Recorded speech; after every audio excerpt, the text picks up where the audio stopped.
تو یہ میں تھوڑی کافی بات کرنا تھی، کیونکہ اکثر لوگ یہ بات کہتے کہ یار شادی کے روایت پڑھے تو کافی تو غلط تھی. نہیں، قافیہ اگر ایک بھی قافیہ 3 جگہ استعمال ہوا ہے اور معنی سب کے الگ ہیں تو قافیہ قافیہ رہے گا. یہ دھیان میں بات رہنا چاہیے. اب آخری روایی میں پڑھوں گا. ویسے تو بہت ایک اور پڑھنا چاہتا ہوں اگر آپ اجازت دیں تو. جو تشبیہ ہمارے یہاں بہت اہم چیز ہے تشبیہ. اتفاق سے سامنے آ گئی تشبیہ پر بات کر لیں تھوڑی سی. کیا بات کرتے ہیں سعدی، واہ واہ واہ. دیکھیے، گرسنگ ہمیں لال بدخشاں بودی. تو گرسنگ اگر یہ پتھر جو ہیں ہمیں لال بدخشاں بودی، سب کے سب لال بدخشاں بن جائیں، سب ہر پتھر لال بدخشاں ہو جائے. لیکن لال جو ہے کئی طریقے ہوتے ہیں، لیکن سب سے قیمتی لال جو ہے وہ بدخشاں کا ہوتا ہے، سب جانتے ہیں. آگے چل کے اس کے بعد پڑھتا ہوں میں کہ پس قیمت سنگ و لال یکساں بودے. تو کیا ہوگا اس پتھروں کی اور لال بدخشاں کی قیمت میں کوئی فرق نہیں رہے گا. اگر پتھر لال بدخشاں ہوگا تو پتھر ہی کہاں رہے گا. میں نے کہا تھا پہلے مصرے کے بعد دوسرے مصرے کی چیز بڑھتی جائے گی. اب تیسرا مصرا اس کا اور آگے جانا ہے. کیا کہتے ہیں؟ در ہمیں چاہیے آب حیوان بودی. اگر ہر کنویں کے اندر آب حیات ہو جائے، ہر کنویں ہم نے پانی ڈالا نکالا آب حیات ہے. اگر ہر کنویں میں آب حیات ہو ملنے لگے تو کیا ہو؟ دریافت نے برہمان آسے، اور آدمی کو پی جائے گا. پینے کا حال کیا ہوگا اس کا؟ اب جب تک اس نے آب حیات کی کہانی نہیں پڑھی ہے کہ آب حیات کا مقصد کیا ہے، اس وقت یہ چیز سمجھ میں نہیں آئے گی کہ آب حیات پینے کے بعد حشر کیا ہوتا ہے. آپ کو معلوم ہے اس میں اگر ہم دیکھیں تو چھپی ہوئی تلمی ہے، تشبیہ تو چلی رہی ہیں.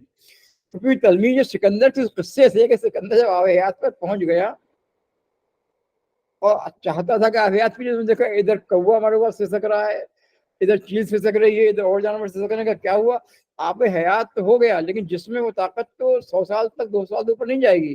طاقت رہی نہیں، مر سکتے نہیں، اس لیے سب تڑپ رہے ہیں اور اس نے اس کو نہیں پیا.